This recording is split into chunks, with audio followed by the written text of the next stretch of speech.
Hey guys, this is Bharadwaj with PhoneArena.com reporting live from the Mobile World Congress. This is the HTC One M9.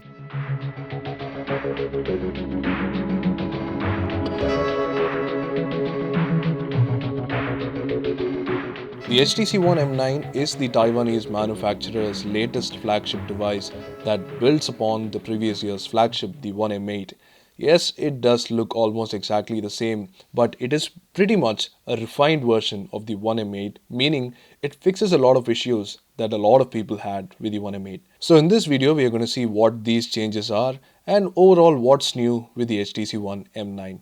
So let's start with the design and the comparison with the One M8, which you can't figure out right away because this is the 1M8 and this is the 1M9. And by the way, this is the 1M9's gunmetal version, which I will get back to. So basically, on the front face, it looks almost similar.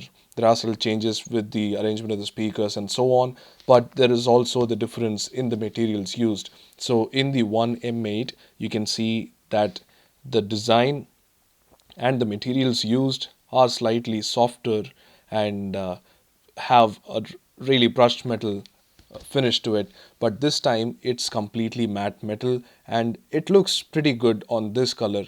And also you can notice that the dual tone design now comes into play with the HTC One M9. This is the silver and gold version. What you're seeing here is a brushed metal finish which kind of looks like jewelry. So these are not chamfered edges, and those are gone along with the 1M8. You can see that the chamfered edges on the 1M8 are not replicable on the 1M9, but there is a clear distinction between the side layer and the top layer, which looks quite good. And there is also no curvy finish to the edges. You can see that on the 1M8 here. That proved to be a disaster for grip, but we feel right after taking the phone that the grip is much improved, but it may be a little sharper on the edges, which we will find out over the course of a longer period of usage. But the first impressions seem to be that it's a little bit sharper than the 1M9, which was extremely smooth but bad for grip. You can see the lines are very similar, but the finish is definitely different.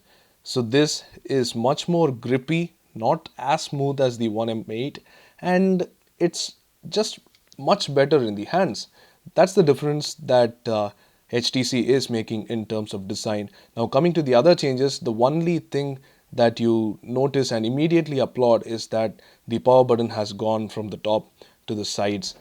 We have already talked about how the power button on top is extremely uncomfortable for a long phone such as the HTC One M8, which is already tall for a 5-inch device. The dimensions remain the same, the overall design framework remains the same with the same kind of bezels and the same name written at the bottom, which is obviously wasting space, but again, we can't complain. This is pretty much the exact same design as the 1M8, which won a lot of awards. So we can't blame HTC for retaining the same framework. But of course, they have made the key changes that are necessary, particularly the power button on the right. What you see besides the power buttons are the volume rockers. There is one slot here over at the right, and there is also another slot over at the left. So one is for the SIM card and one is for the micro SD card. Over at the top, you have the black piece which is covering up the IR LED, the IR blaster perhaps, and that is used for changing channels or using other home connected devices just through the old technology of IR. Now moving back, HTC One M9 comes with a 20 megapixel camera with new optics and a sensor.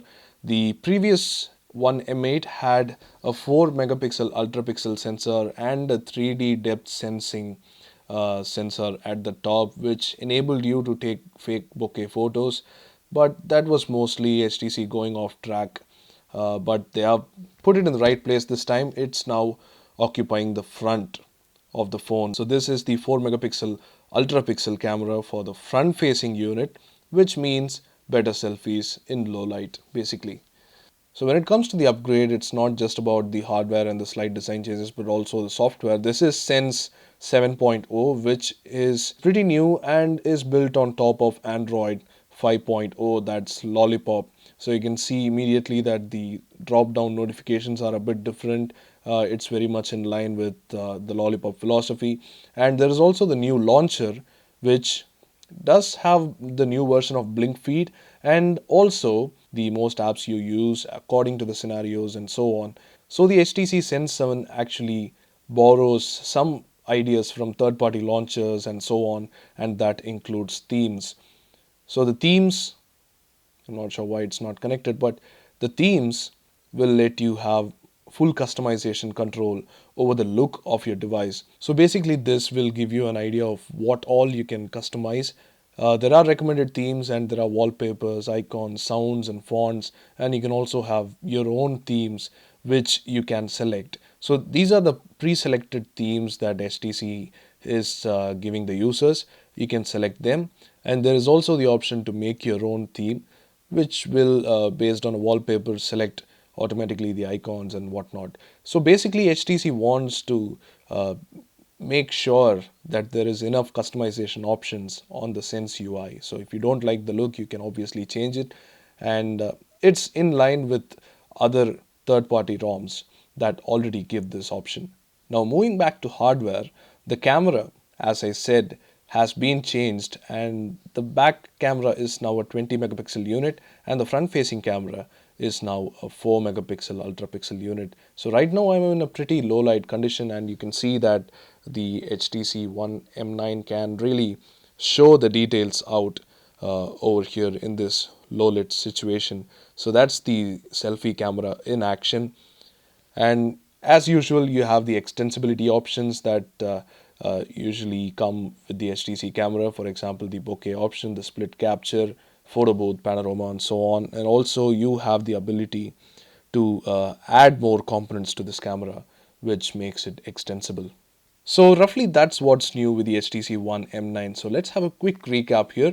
The power button has moved on to the right. There is a dual tone design now with a brushed aluminum finish, and the brushed aluminum is actually a better grip this time rather than before. There is a 20 megapixel camera unit at the rear instead of the 4 megapixel ultra pixel unit. There is no dual camera, and the ultra pixel unit now is at the front. And also, this is Sense 7. The Sense 7 has more customization options, and also the launcher comes with popular features seen on third-party launchers. The HTC One M9 is powered by the Snapdragon 810 processor, has 3 gigabytes of RAM, and all the other flagship specifications that you would usually expect. So now enters the gunmetal version of the One M9. There is quite a difference in design between the colors. This is not exactly dual tone, but it has a dual finish. As you can see here, this dual finish is a bit gloss on the sides and matte at the front. As you can see, this is a very soft matte finish, while this is a glossy finish at the sides, which is quite appealing. There will also be a gold version that HTC will be releasing with the same gold bling, but again, that will follow the same design principle as this. There will be glossy sides and a matte finish at the front and the back. You can see that this is not quite the same as the gunmetal HTC One M8. It's slightly darker, and of course the finish is much different. So that's the gunmetal version of the HTC One M9, and this is the silver gold version of the same. So this is HTC's new flagship device, and that was a quick look at that. So let us know what you think in the comment section below. We hope this satisfied your. Do hit the like button if you like this, and subscribe to our channel for more videos like these if you haven't already. And also check out all the other videos that are coming out on our YouTube channel during our MWC 15 coverage. So that's about it for now. We'll be bringing you more. See you later in other videos.